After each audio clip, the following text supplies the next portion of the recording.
Hello, a quick update for my corner crew here on YouTube. First and foremost, I want to give a big thanks to all you guys who saw my previous update for the channel. Thank you for all your comments and for your good wishes. The update is I saw Julie yesterday in the hospital. For those of you that don't know, that might not know, Julie's my other half. She is my battle munchkin, and she is the one that she's my other half for gaming. We play a lot of games together, and she was hospitalized. She had her surgery last night, and she's weak as normal. They kept her overnight, and they're keeping her again overnight tonight just to run some tests, make sure that she's okay. She has eaten, which is a good sign, and then she'll come home and she'll be recovering here the rest of the time. So she'll be away from the channel for a while, as is understandable. So in the meantime, as I said in my previous video, we'll have some solo war games as Julie recovers, and then she'll be back on the channel. Once her constitution score is high enough, she'll come back on the channel and beat my butt as she usually does. And you guys will get to enjoy it and watch it here on the channel. All right, so now let's go to the update, to the theme of this video, to the topic. I can't talk today. Haven't slept very much, guys, so please bear with me. All right, let's go to the topic of this video.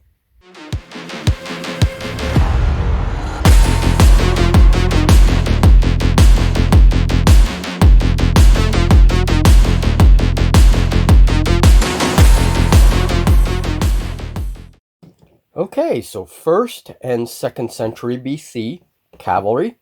An interesting thing historically to note, as far as I remember reading, is the 1st century includes the last decades of the Roman Republic, and then it transitions into the Roman Empire.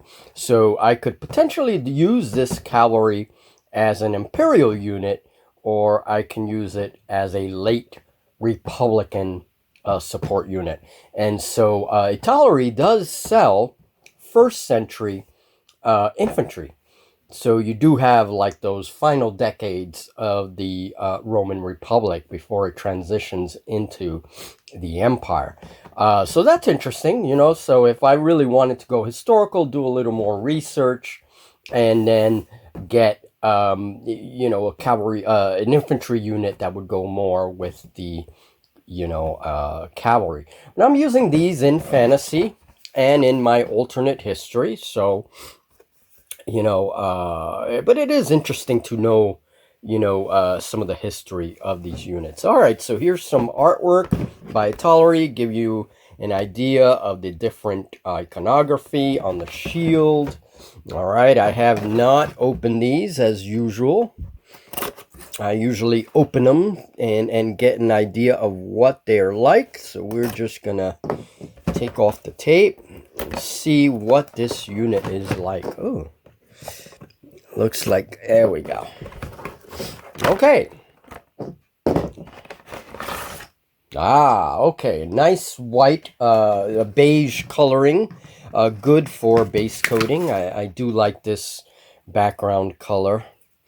Okay, not very shiny, so it doesn't seem to be a lot of like oily residue on the figures.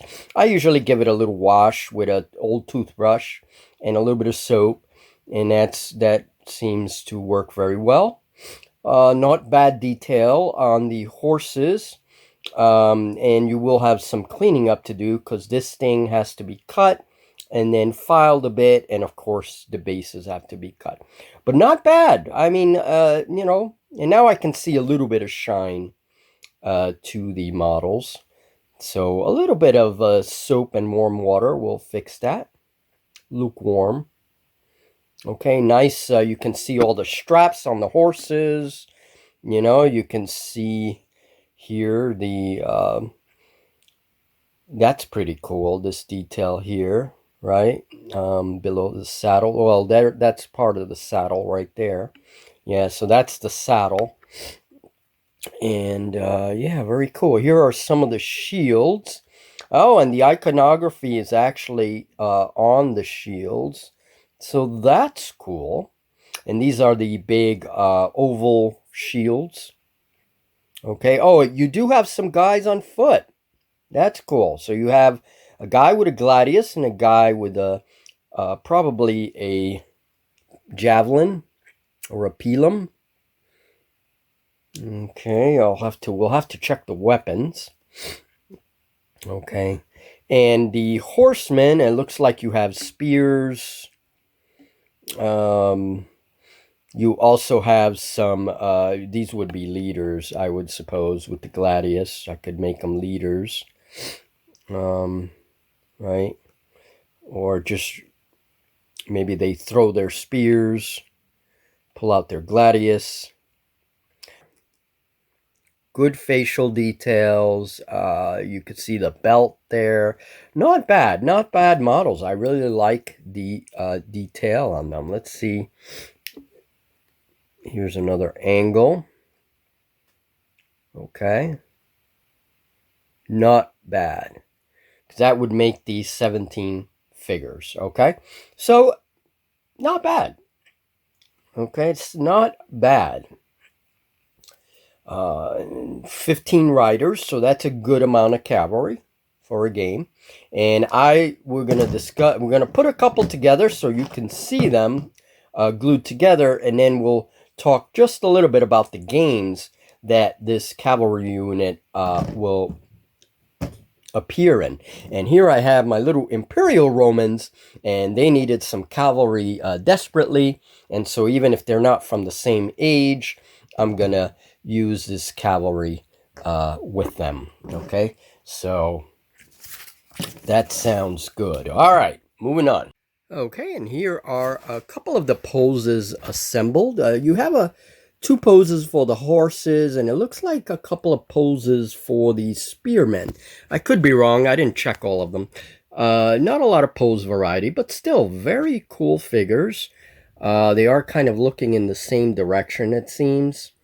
And then you have the little shield. That's my favorite shield right there. Now, one thing to note, and these guys are very small, is that there's a little hole at the end of the shield, right? At the back end of the shield, and that corresponds with a little tab that's right on the hand. Now, the reason why I mentioned that, it does seem to really fit nicely with the shield. It provides a good anchoring point for glue. I do mention that because I have in the past accidentally removed those tabs thinking that they were like, just things that needed to be removed, right? Just like little extra bits of plastic that need to be removed. But they're not. They're actually little tabs. So that's just something important to know if you've never, put together 1/72 scale. Okay, now for the bases,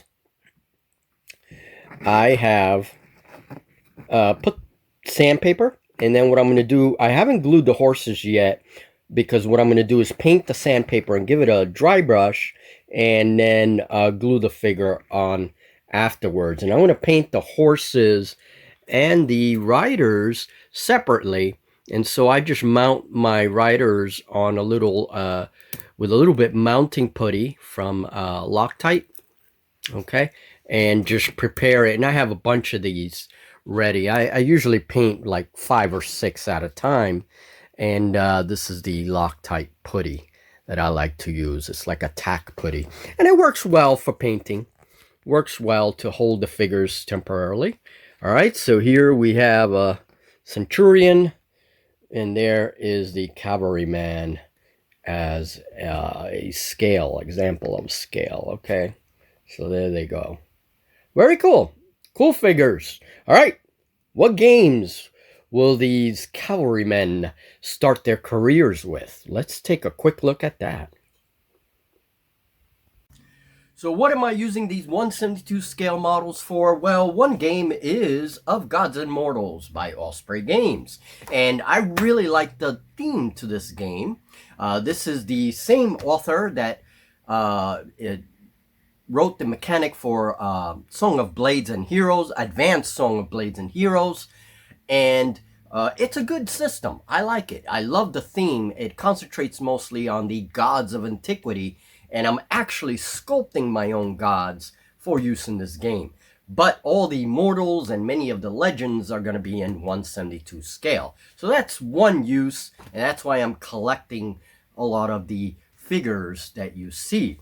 The other one is Dragon Rampant. I do want to play some Dragon Rampant, both solo and with Julie, in 172 scale. I think the small scales are really, really interesting. And even smaller than 172, 15 millimeter, is also a wonderful scale, and it's a wonderful scale to collect as well. Both of these, I love 172 scale. Okay, so if you're a small scale model, or even if you work on smaller scales than 172, you know that it's just a very cool scale to work with, and you can really do some massive battles with these smaller scales in a smaller space, and that's a great advantage of 172 scale, especially if you're playing skirmish games. Okay, so hold on to that. Now, the other thing is that I have a couple of homebrew games that I'm going to be doing with 172 scale, and these games like 1 Hour War Games by Neil Thomas, I like to play that game in fantasy as well as in historical. I may do a couple of historical games, right? So collecting ancients are a good thing. And then we are going to do some fantasy games with that, but they're going to take place in sort of a pike and shot era of fantasy, okay? And yeah, that means a couple of scratch builds. I don't know if I'm going to be able to pull that off, so I'm going to keep quiet about it just yet because I'm testing a new technique for very small miniatures that I want to make, and we are going to have a fantasy level pike and shot era with fantasy races and historical kind of mixed together, you know. So that'll be a sort of further down the line thing, but that's another reason why I'm collecting so many 172 scale and why I also enjoy them, plain and simple, right? So okay, and the next video, the next unboxing that we're gonna see pretty soon is gonna be Centaurs from Alliance. There's 6 different poses, 24 models. As soon as I get them, we will unbox them here, and we'll take a look at these. These are 172 scale, as I said, and they're gonna be very important because I'm gonna need them in various games. Now, they have a very Greek look to them, as you will see in the future unboxing. So if you're interested in that, stay tuned. That's coming. More 172 scale unboxings, including some Napoleonics and other kind of pike and shot era models that I want to get, and there's a reason for that. We'll discuss that in future videos for 172 scale. And if you guys want to support the channel on Patreon, you can. There is, I'm making some changes on Patreon. My patrons will get, my Lords of Fantasy will get, they usually get digital files. They get a copy of Scratch Builder Monthly, bonus videos, and we're going to be going into paper model design because I do design my own paper models for wargaming and for RPGs. And so we are going to be hitting that topic sometime in the future for patrons. They already have an update video that's going up, and they'll know all about that. All right, so if you want to support us there, that's fine. If you want to stay here on the YouTube channel, that's fine. I often refer to you guys as our corner crew. Okay, so if you hear that, you know it's you. Thank you very much. Whichever way you want to go, Wargames Vault, Patreon, or just simply stay here and watch and laugh as we do our crazy things, that's fine. Thank you very much for your support in either way. All right.